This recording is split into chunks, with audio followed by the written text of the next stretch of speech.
First strike diplomacy.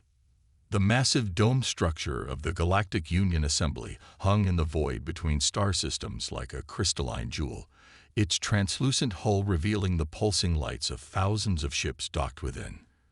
Commander Eliza Reyes stood at the viewport of the Earth vessel Prometheus, watching as their ship, humanity's first true interstellar craft, approached the diplomatic hub of over 300 alien civilizations. "Quite the sight, isn't it?" said Dr. Amari Okonkwo, stepping beside her. The xenolinguist's eyes reflected the distant lights. 2 years ago, we didn't even know intelligent life existed beyond our planet. Now we're being invited to join their club. Commander Reyes nodded, her expression remaining neutral. A club with very specific membership fees. The Prometheus shuddered slightly as the Galactic Union's tractor beams guided them into a docking port. Earth's delegation, 12 individuals representing humanity's greatest minds in diplomacy, science, and military strategy, gathered in the ship's conference room for final preparations. "Everyone remembers the plan?" asked Ambassador Chen Wei, his weathered face revealing none of the tension they all felt. "We go in as the grateful, somewhat naive species honored by the invitation. Nothing more." Dr. Okonkwo adjusted the neural translator behind her ear. "The language matrices are complete.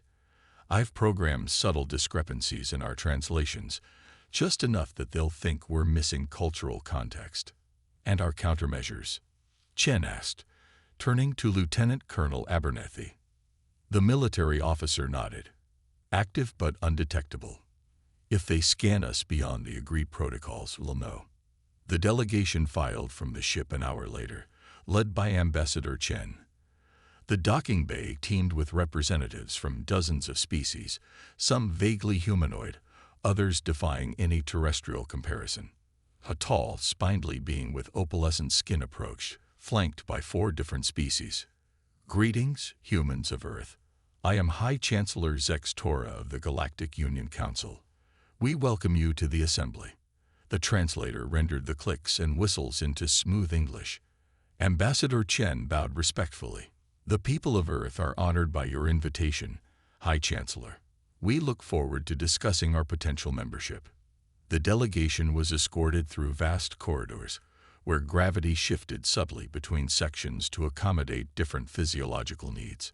Commander Reyes noted everything. Defense systems disguised as architectural elements, the positioning of what appeared to be security forces, the restricted areas that their escorts carefully guided them away from. In the Grand Chamber, representatives from hundreds of worlds occupied tiered seating around a central platform. The Earth delegation was positioned at a lower tier, the traditional place for potential member species. "Distinguished members of the Galactic Union," High Chancellor Zex Tora began. "Today we welcome representatives from Sol 3, known to its inhabitants as Earth. Their civilization has developed faster than light communication capabilities, meeting our threshold for first contact. We offer them the protection and benefits of Union membership."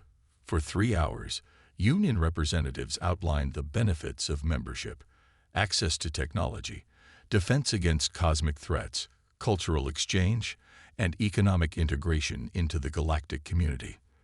The terms seemed generous, with only modest requirements for resource contributions and acceptance of Union governance in certain matters. When the presentation concluded, Ambassador Chen stood. "We thank the Union for this comprehensive overview. If permitted, we would like to review these terms in private before responding." "Of course," replied Zex Tora.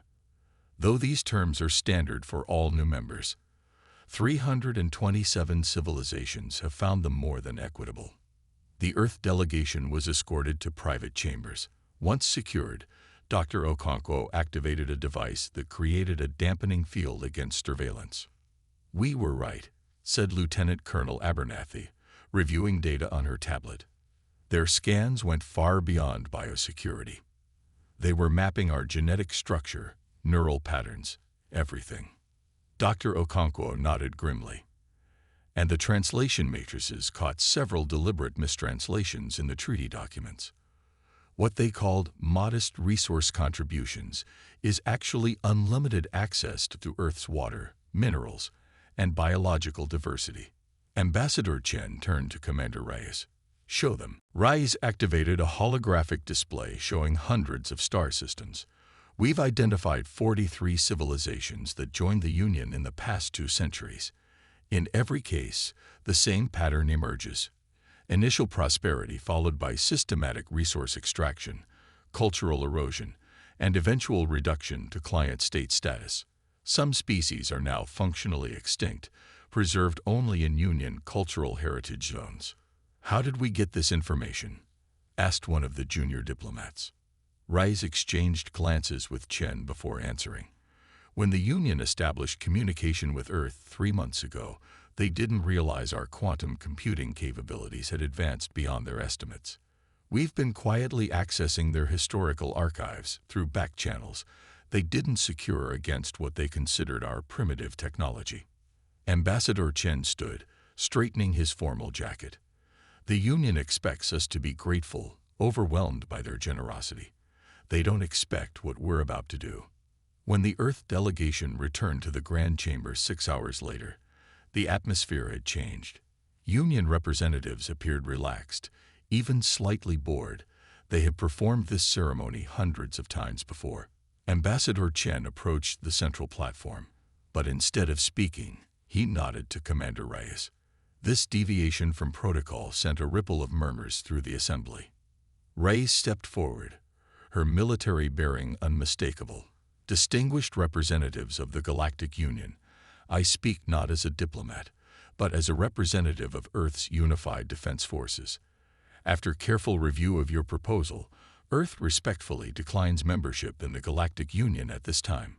The chamber erupted in shocked vocalizations. High Chancellor Zextora's skin flashed from opalescent to deep red. This is unprecedented. Perhaps there has been a misunderstanding. There is no misunderstanding, Reyes continued, her voice cutting through the chaos. We have reviewed your actual terms, not the mistranslated version you provided us. We have studied the fate of the Cetari, the Mbaso, and the Krelix, all species who accepted your generous terms only to see their worlds stripped of resources and their people relocated to efficient habitat zones. The chamber fell silent. Reyes activated a holographic display showing detailed Union military movements, resource extraction operations, and population displacement statistics. How did you access this information? Demanded a reptilian representative. Those are secured archives. Reyes smiled coldly. It seems you underestimated humanity's technological advancement, a common mistake when encountering new species, I'm told. High Chancellor Zextora's composure returned, though his skin remained flushed.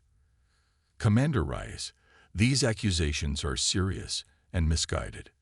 The Union promotes peace and prosperity. For its founding members, yes, interrupted Dr. Okonkwo, stepping forward. Your own historical records show that the original 27 species benefit disproportionately from the resources extracted from newer members. It's quite an efficient system of colonization you've developed. Zextora's eyes narrowed. If you reject Union membership, you reject Union protection. The cosmos contains many dangers for isolated worlds, including the Union itself, it seems, replied Reyes. We are prepared to take that risk. Earth formally requests that all Union vessels withdraw from our solar system within 24 standard hours. Any vessel remaining after that time will be considered hostile. The chamber exploded into incredulous shouts and threats. A massive gelatinous being rose from the upper tier. You cannot possibly defend yourselves against Union enforcement. Your technology is centuries behind ours. Commander Reyes met the alien's gaze steadily. Perhaps, but I suggest you review what historical data you have about human conflict before you test that theory. We evolved as persistence predators on a death world. We've spent most of our history fighting each other. Now, for the first time, we stand united. Ambassador Chen stepped forward again. This concludes Earth's participation in these proceedings. We remain open to truly equitable diplomatic relations in the future. As the Earth delegation turned to leave, High Chancellor Zextora called out, "You've made a grave miscalculation, humans. The Union does not tolerate rejection." Commander Rice paused, looking back over her shoulder. "Neither do we, Chancellor. Neither do we." Back aboard the Prometheus, the delegation watched through viewports as their ship detached from the assembly. Lieutenant Colonel Abernathy approached Commander Rice. "They'll send a pacification fleet," she said quietly. Rice nodded. "Of course they will. How long?" "Based on their deployment protocols we accessed, 3 to 4 months to assemble a fleet. Another month to reach Earth." "That gives us enough time," said Ambassador Chen, joining them. "The defense grid is nearly complete. The quantum shield generators are operational at 70% capacity." Dr. Okonkwo's expression was troubled. "Do you think they know about Project Aegis?" "No," said Reyes confidently. "Their scans detected our conventional military capabilities, exactly as we allowed. They have no idea what we've been developing since we intercepted their first long-range scans 2 years ago." As the Prometheus engaged its drive, accelerating away from the assembly, Earth's delegation knew they had just altered humanity's course forever. Behind them, the Galactic Union's representatives were already planning their response, unaware that humanity was not the naive, grateful species they had expected, but one that had been preparing for this moment since they first detected alien signals and recognized them not as friendly greetings, but as scouts for an invasion. The counter-offensive. Admiral Viktor Petrov stood in Earth's Unified Defense Command Center deep beneath the Urals, watching as holographic displays tracked the approaching Galactic Union fleet. 127 vessels had just emerged at the edge of the solar system, precisely on schedule. "Right on time," he murmured, turning to Commander Reyes, recently promoted to Admiral after her performance at the assembly. 4 months and 6 days, just as your intelligence predicted." Reyes nodded, her face illuminated by the tactical displays. "They're following standard Union pacification protocols. The larger vessels will hold position while faster strike craft move in to neutralize our orbital defenses." Dr. Okonkwo, now heading Earth's Sena Communications Division, approached with a data tablet. "We're intercepting their communications. They're confident, even casual. They're referring to this as a standard compliance action." "Let's show them how non-standard humanity can be," said Petrov. He activated the Global Command Channel. "This is Admiral Petrov. Operation Prometheus is now active. All stations execute primary defense protocols. Across the solar system, humanity's true defensive capabilities awakened. Throughout the asteroid belt, seemingly inactive mining stations revealed concealed weapon systems. On Mars, massive hangars opened beneath the red dust, releasing swarms of autonomous defense drones. From Earth's oceans rose platforms housing quantum shield generators that began projecting an energy barrier around the planet. In lunar orbit, the flagship of Earth's real space fleet, the EDS Reckoning, disengaged its stealth systems, becoming visible for the first time. Unlike the diplomatic vessel Prometheus, the Reckoning was a true warship, incorporating technologies reverse-engineered from Union designs that Earth had covertly accessed. Aboard the Union command vessel Unwavering Doctrine, High Chancellor Zextora received the reports with increasing alarm. "Impossible," he hissed, his skin cycling through colors. "Their technological level was assessed at pre-gravitic. How do they have quantum shielding? Where did these vessels come from?" His tactical officer, a 6-limbed morph named Krevanx, studied the incoming data with professional detachment. "The humans have deceived us, Chancellor. These defense systems were carefully concealed. Our initial scans detected only what they wanted us to see." "How?" demanded Zextora. "No species has ever." "That may be the point, Chancellor," interrupted Krevanx. "No species has ever rejected membership. Perhaps none have ever had reason to prepare as these humans have." On the main view screen, the first wave of Union strike craft approached Mars orbit, where they were met by Earth's defense drones. The Union pilots, expecting minimal resistance, were unprepared for the swarms of small, agile craft that moved with coordinated precision. Within minutes, 12 Union vessels had been disabled. "They're using our own tactical algorithms against us," realized Krivax. "Somehow they've accessed our combat protocols." Zextora's skin paled. "Withdraw the first wave. Recalibrate for full engagement." As the Union forces regrouped, a communication request came through from Earth. Zextora hesitated, then accepted. Admiral Rice's face appeared on the screen. "Chancellor Zextora," she said, her expression calm. "You seem surprised. You've violated Union law by accessing restricted military protocols." Zextora responded, struggling to maintain composure. Rice raised an eyebrow. "We violated no laws, Chancellor. Earth never signed your treaty. We're merely defending ourselves against unprovoked aggression. This defense capability is impossible for your technological level. Perhaps you should reevaluate your assessment methods," Rice replied. "When we detected your first probe signals 2 years ago, we recognized them as advanced scouts for expansion. We've been preparing ever since." Zextora's compound eyes narrowed. 2 years. That's barely enough time to completely reorganize our global priorities, to unite our planet's nations, resources, and scientific capabilities toward a single goal. You underestimate human determination, Chancellor. We've accomplished more in 2 years of existential threat than in decades of peace." In the background, Krivax was urgently relaying new information to the Chancellor. The Union's second attack wave had encountered Earth's quantum shields and was unable to penetrate them. "You've made your point, Admiral," said Zextora, his tone shifting to diplomatic mode. "Perhaps we can discuss terms for—" "We offered terms," Rice interrupted. "Withdraw from our system. The offer still stands, though your window for accepting it has narrowed considerably." The communication ended. Zextora turned to his tactical display, where Union forces were now facing coordinated resistance at every approach vector.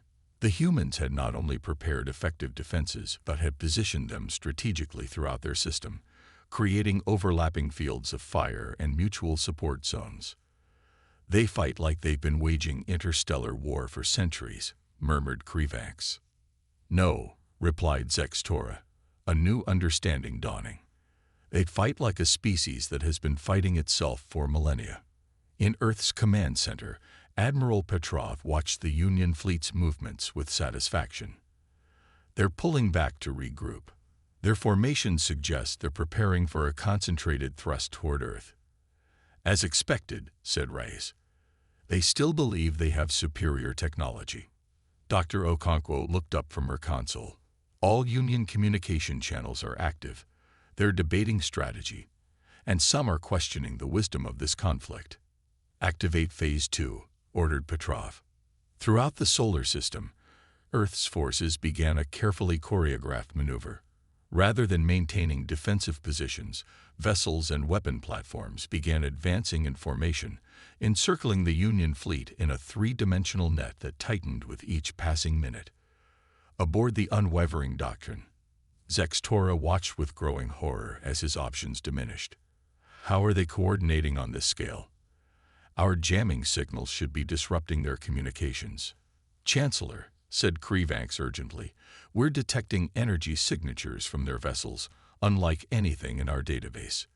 They appear to be preparing to fire weapons of unknown capability."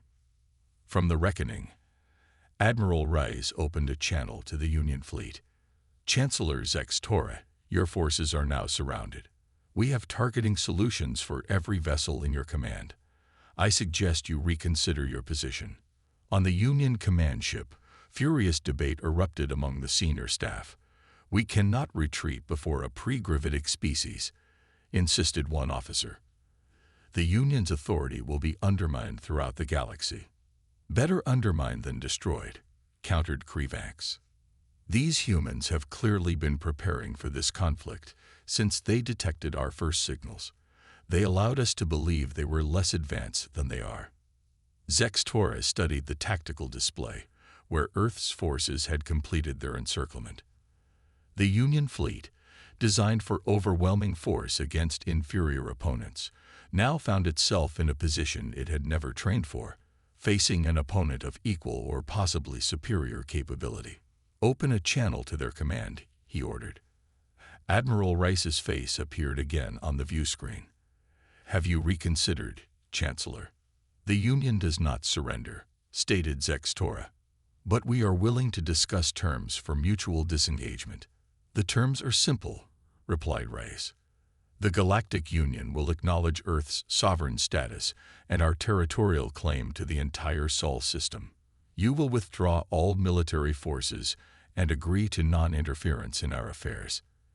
In return, we will not pursue action against the Union for its attempted subjugation of our world. And if we refuse?" In response, one of Earth's smaller vessels fired a concentrated beam at an uninhabited moon-orbiting Saturn.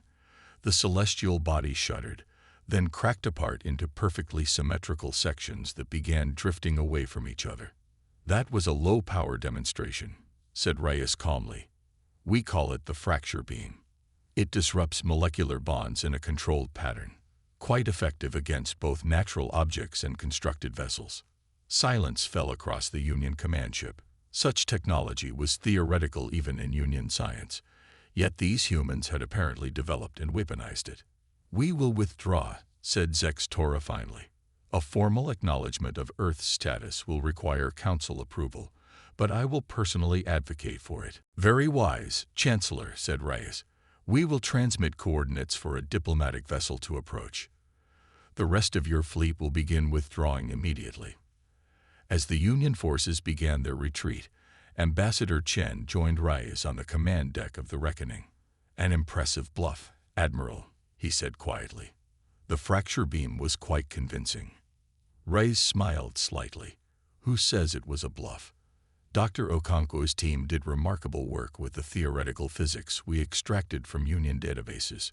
In the following weeks, a new dynamic emerged between Earth and the Galactic Union.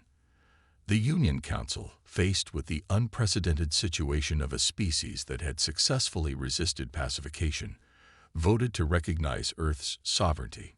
More importantly, news spread throughout the galaxy that the seemingly omnipotent Union had been forced to retreat by a single planet.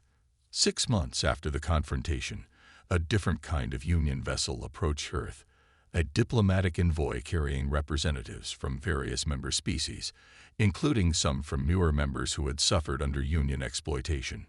In a conference room overlooking the now peaceful Earth orbit, Ambassador Chen met with the delegation. "Earth welcomes dialogue with individual species and legitimate representatives," he said, "but we remain skeptical of the Union's true intentions." And Elder Sitari, one of the species nearly destroyed by Union extraction policies, stepped forward. "That skepticism is why we are here, Ambassador. Your resistance has created ripples. Many worlds now question the arrangements they agreed to. Some of us believe the Union must evolve or face dissolution." "Evolution is the foundation of life," agreed Chen. "And change often requires a catalyst." As the diplomatic talks continued, Admiral Rice stood at a viewport watching Union and Earth vessels maneuvering in cooperative exercises, a show of mutual respect that would have been unimaginable months earlier. "Do you think they'll actually reform?" asked Dr. Okonkwo, joining her. Rice considered the question. "Reform may be too optimistic, but they'll adapt. They have to. Humanity has changed the equation. By showing that resistance is possible, by showing that assumptions are dangerous," corrected Rice. "They assumed we were like every other species they'd encountered, eager for acceptance, willing to sacrifice autonomy for security. They never considered that a species might prefer dangerous freedom to comfortable subjugation." Beyond the viewport, Earth's defense fleet continued its patrols, ready to defend humanity's hard-won independence in a galaxy that was now watching this young species with new respect, and perhaps a touch of fear.